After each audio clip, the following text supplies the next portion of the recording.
Hello, good morning. So we're kind of almost back in the usual routine now, which is Matt's back at school today. Well, kind of back at school today. He's only in for an hour, which is a bit weird, and he doesn't have to go in his uniform, he's just in his normal clothes. I'm not really sure why. I phoned up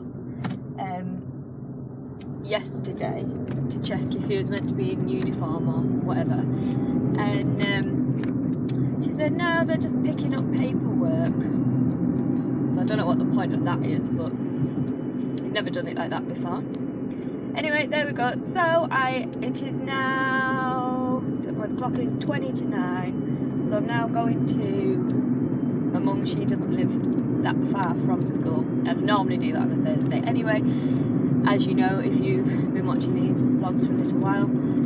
So I'll go there, have a brew, and then I'll go and pick him back up. I have a feeling they might be done in less than an hour if they're just picking up paperwork. I don't know what could take an hour about that. So I have got somebody who I would like you to meet. He is the newest addition to our family. And here he is. Oh, he's hissing at me. Here he is. You're having a look, aren't you, darling? You're having a look. Hey? This is our new member. He's a cockatiel, as I'm sure you can tell. Oh. He's getting stressed out because I'm too close to him. Unfortunately, he doesn't have a name yet because we just can't decide on a name, which is a shame. So if you can think of anything, please do let me know. So I'll tell you a little bit about him and how we came to get him. So I've wanted a cockatiel for a long time. I don't know how long I've wanted one for, but a long time. And then recently I started to do quite a lot of research on them, deciding if, you know, I thought that we could cope with one, whether he'd be suited to our lifestyle, that kind of thing. So I've been doing lots and lots of research, and then in about July, so a few months ago, I decided that yes, we would definitely get one. And I bought all his stuff, all his cage and toys, or some of his toys, and it turns out that actually, I had it in my mind that I wanted a male cockatiel as well. Not that it massively mattered, but it turns out cockatiels are really hard to come by around here for some bizarre reason. So anyway, I've had the stuff for a long time, couldn't come across one. On Sunday, when we were in Morecambe, me and my friend, this is why I didn't end up ending the vlog properly, because we ended up getting him and I was too excited. So what ended up happening was we were going back to the car, and my friend said, oh, there's a pet shop down here and I'm sure they sell birds and stuff. Well, by this time it's 3:45, so I thought, on a Sunday, so I thought, well, it's probably not going to be open anyway, and I doubt they have cockatiels. Anyway, I went past, it was open, so I was like, okay, well, we'll go and have a look. Again, doubting that they'd actually have any cockatiels. But they did! And I just ended up falling in love with this guy. So I didn't particularly want one from a pet shop because they've never been handled, but he's only 10 weeks old, so he's young enough to hand tame. Yeah, so that was that really. So we brought him home. He's in this cage for now because I have been told, and I hope this is right, he also doesn't have very much in his cage either.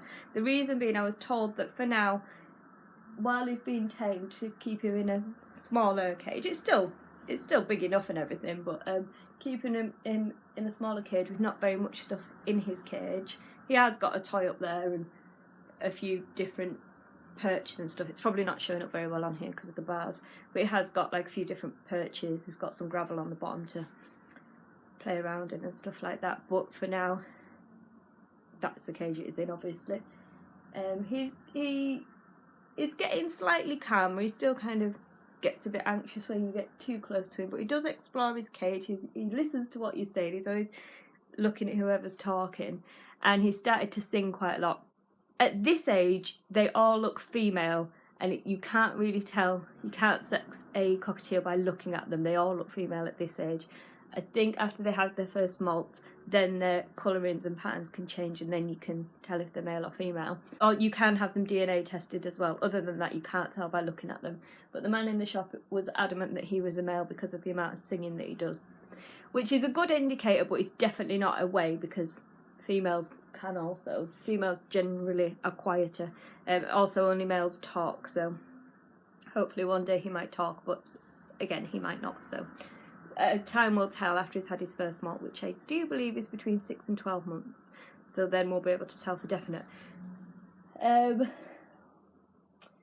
so that's that really. Oh, and I'll show you where I am going to put his cage. We are got to get rid of this couch and just have a chair here, an armchair here, and then he's having a big stand-up flight cage there in that corner, which will be good for him. That'll be better. So yeah, there is the latest addition to our family. Hopefully soon we'll start being able to get him out of his cage and he can have a fly around. And right now he's too nervous. He freaks out when I change his food balls and water balls, he just freaks out. So, but he's getting better. He'll sit there quite comfortably.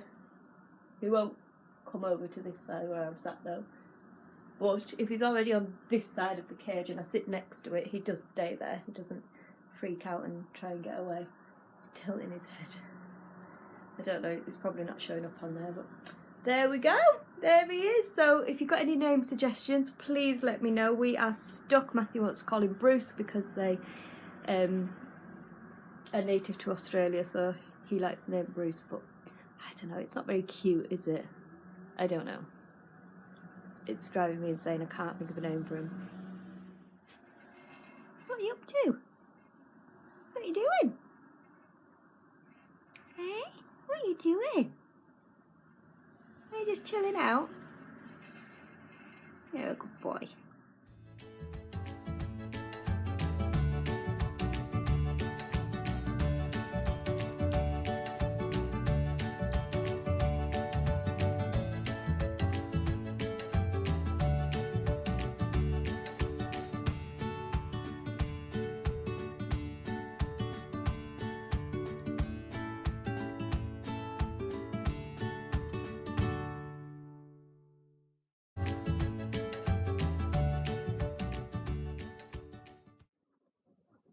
2 weeks worth of school uniforms ironed.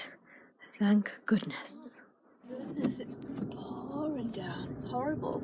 I'm just on my way to Pets at Home now to see if I can get him some little treats, because to start the hand taming process, sorry if you can hear that rustling, it's a bag of drying from my sister's house. So to hand tame them, the best way is to use food as, like, you know, a reward or a bribe, or a bit of both really. But unfortunately he doesn't seem to like the typical treats, which are sunflower seeds and millet, which also aren't good for them. So it's good that he doesn't like them, but not so good when you're trying to bribe him. And the things that he does eat out of his, like, mixed food are, Christ alive, like tiny little grain things which are too small to, like, handle to give to him. So anyway, I'll go and see what I can find, and then I'm going to my sister's house for tea. They've invited me around for tea, so you can never turn an offer like that down, can you? Okay, so it turns out not only can you not buy cockatiels around here, you can't buy any things for cockatiels around here either. So I went to Pets at Home and they barely have anything. Their bird section is like this wide, there's nothing there.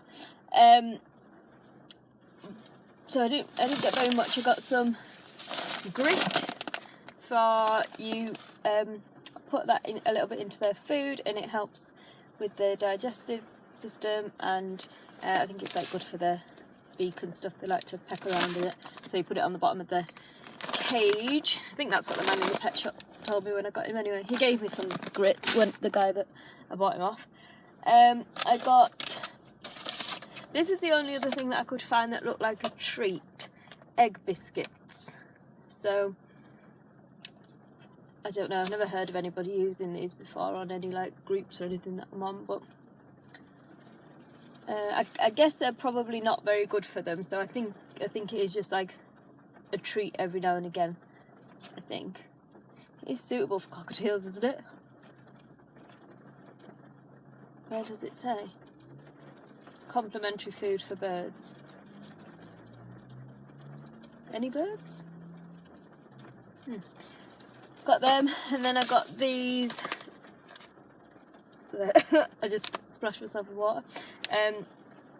Bird greens, so they sound like they might be healthy and probably not very nice to taste, I mean. And that says it's for all birds. And it actually says cockatiels on it somewhere. Yeah, there. Parrots, cockatiels, canaries and finches. So apparently that is parsley, kale, chive seeds and sweet potatoes. So that all sounds like it's good. So I guess you just put a little pinch in with their food or something. Because you're meant to try and feed them fruit and veg, but apparently they're not very keen on it. I haven't tried it yet, so while he's settling in, I'll just keep him on what the pet shop gave him. And then I got some sandpaper sheets for the bottom of his cage. Again, I think that's meant to be quite good for when he's walking about on the bottom of his cage for his nails and things like that. Nails, claws, whatever you call them, I don't know. And then I got the sandpaper sheets were from Pound Stretcher, the other things are from Pets at Home. And then these are also from Pound Stretcher, which are just little microwave, well, they are microwave balls, but they're reduced 50p, so I'm actually just going to use them for keeping bird food in. So I got two, one for his food and one for his grit. So, and that also means I can use my label maker to label them, so that's exciting.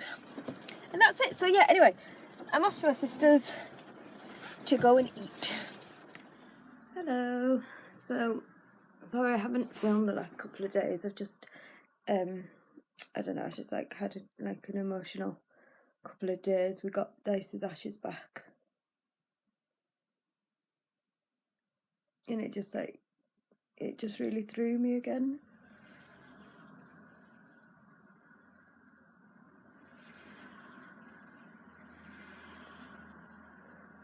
Just like made it all really real again, which of course it is, but I don't know, it just hit me quite hard, so that's why I didn't feel like filming.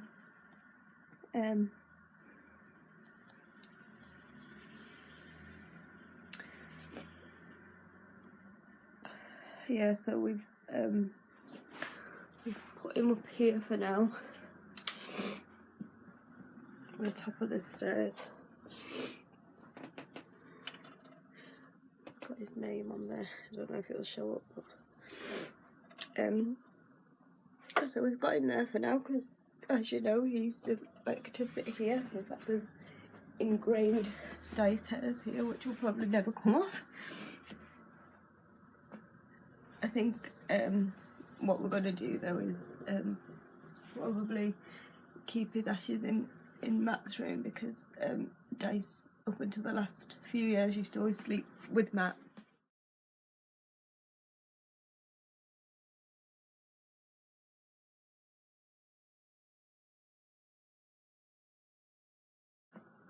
He stopped doing it in the last couple of years just because it was quite a lot of stairs for him to get up, but he still liked to go up there in the morning. He'd always go straight up to Matt's room and check on him, so I think we'll keep his collar there and his ashes in Matt's room. And that's what Matt said he wanted to do, so I'll double check with him again that that's still what he wants to do. And then yesterday when I was at work, one of the partners from the vets came in and gave me a plant and a big hug, so that was really nice of her, but it did kind of like set me off a little bit at work. I had to kind of go into the back and pull myself together a little bit, but that was really nice of her, very, very sweet.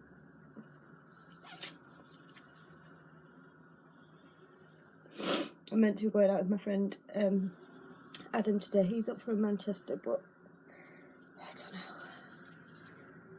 Just an emotional mess, so I don't know. But at the same time, I feel like I should. I might just be going for coffee or something. I feel like I should, because of course he doesn't, you know, he lives in Manchester, he's not here that often. And he's been the one that's like checked on me the most, like other than family. He's really like been checking on me quite often, so that's really sweet of him and I appreciate that. So I probably should go and meet up with him. I'm gonna go shopping now though. Not been shopping this week, I'm kind of scraping around for things to eat at the moment. So I'll go and do that. The weather's absolutely appalling this morning. Let me show you. Yeah, I don't know, it might not show up actually. No, it's too bright, isn't it? It is pouring down out there. Oh, on a plus note though, this little guy's got a name now. We're calling him Dexter. Are we, Dexter? Huh? And that's his new favourite perch there now. I've cleaned out his cage quite successfully. I mean, he didn't come out of his cage or anything, he just like stood up there kind of hissing at me. I was considering trying to get him out of his cage today, but I've just been doing a bit more, sorry, the lighting's not very good in here, is it? I've been doing a little bit more research today, trying to get tips on how to kind of get them out of their cage and things like that. And I read that when the crest on their head is upright like that, it means that they're scared. So his is like that pretty much all of the time. It's kind of a little bit relaxed now, but it's still up, which means they're like half relaxed, half on alert, and when it's properly upright, that's when they're scared, which I didn't realise that, so I think I'm going to leave him a little bit longer. And also what I might start doing, this is going to sound a bit mad, but I think I'm going to start, you know, I told you my client gave me that book and I was going to read it. Well, I might just read it out loud, well, kind of to Dexter, but just read it out loud so that he's hearing my voice a lot, because although I am talking to him, sometimes you run out of words to say, so I thought that might be an idea, just to read out loud, and then he's a bit more used to my voice. It's quite chilled now, it looks like he's going to sleep actually. I was going to say something else, what else was I going to say? Oh yeah, that was right, on, we named him on Friday, and it was funny because I was at my mum's house, and she was saying to me, you know, you need to name him, which of course I knew I needed to name him, but I said, I'm really struggling because he doesn't have much of a personality at the moment. And she said he can't develop a personality until you name him. And it was so funny because then I decided on Dexter, named him, started saying Dexter to him quite a lot, trying to use it quite a lot. And then that night, Friday night, he just went wild. He was all over his cage, he was singing really loudly. I did try and film it, but and he was playing with his wind chime things and just going a bit crazy. It's really lovely to see. So I did try and film it a little bit, but every time I went to film it, he'd just stop. He just somehow knew that I was filming him. So I did get a little bit, and I'll try and insert it.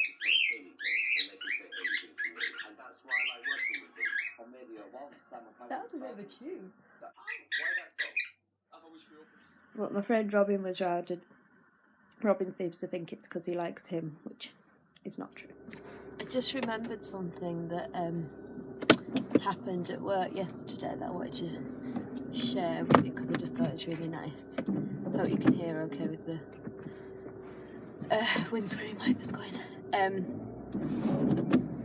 Yeah, yesterday when I was at work, I was telling a client a story of something that had happened to Matt on his paper round, which was on the Wednesday morning. Sorry, I can't stand in my eye. On the Wednesday morning, Matt phoned me, it's 8 o'clock, and he phoned me and said, Mum, there's a woman passed out in the street, like just up the road. So I said, well, just wait with her and I'll grab some clothes and I'll come up. So anyway, I put some clothes on, I'm just about to run out the door, and Matt phoned again to say she's up now. It turns out she's blind drunk. And she's just in a in a mess basically, and she had walked up the road a little bit and then she climbed over someone's garden wall and into their garden.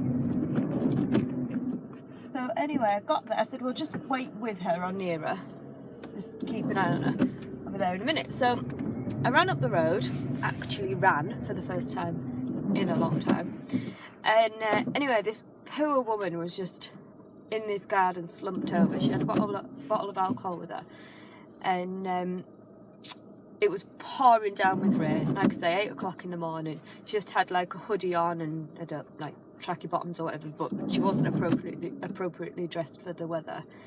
She also had a broken foot. Her foot was in cast, so her toes were exposed and it was really quite cold.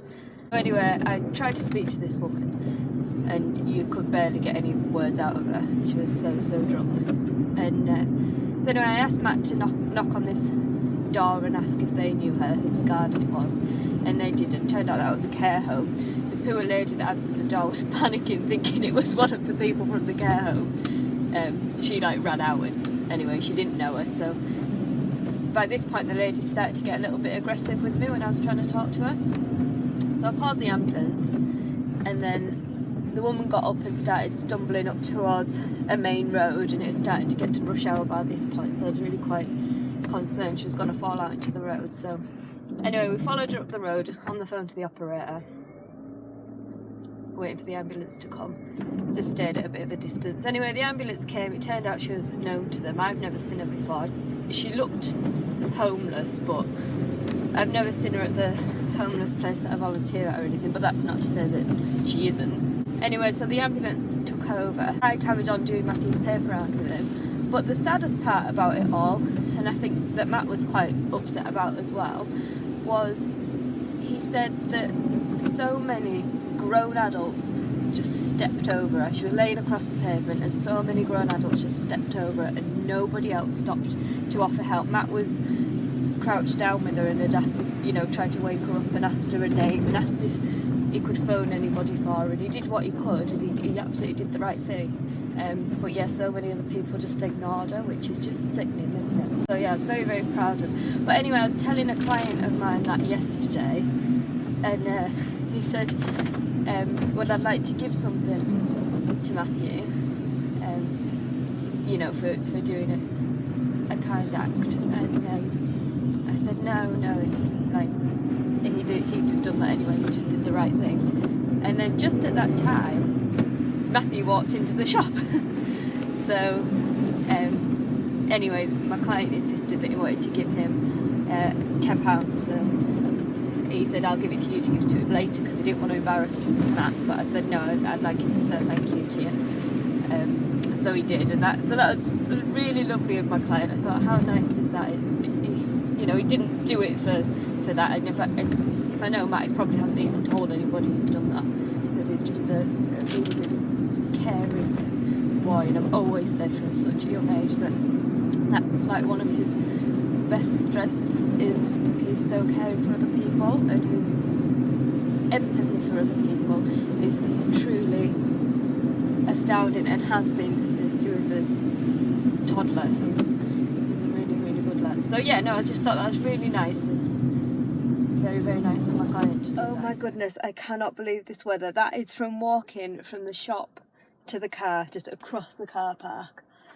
Oh, it's crazy. 5 minutes later, I was flying down the road, pedaling like mad, and just caught Dicey and Dave with their bikes at the corner shop, stocking up on shoes. I drifted up like I was in no hurry. Cool as ice. Dave threw me a starburst. Alright, well, I'm going to sign off for the night now. It is 20 to 6, and I've just been in all day. Haven't done anything. I've read a few chapters of my book to Dexter up there, and I think he quite liked it. Matthew caught me doing it. He came downstairs and he just froze on the stairs. He said, "What are you doing?" I said, "I'm reading to Dexter." And he just started laughing. So, yeah, he thinks I've well and truly lost the plot, but I think he did like it. Did you like it, Dexter? I think he did. Anyway, I'm going to sign off because, like I said, nothing else is going to happen today, so Thank you all for watching as always. I'm sorry for all the crying I've been doing recently. But there we go, that's life and that's what happens sometimes, isn't it? So anyway, I shall see you all next week. See you later. Bye! Dexter says bye.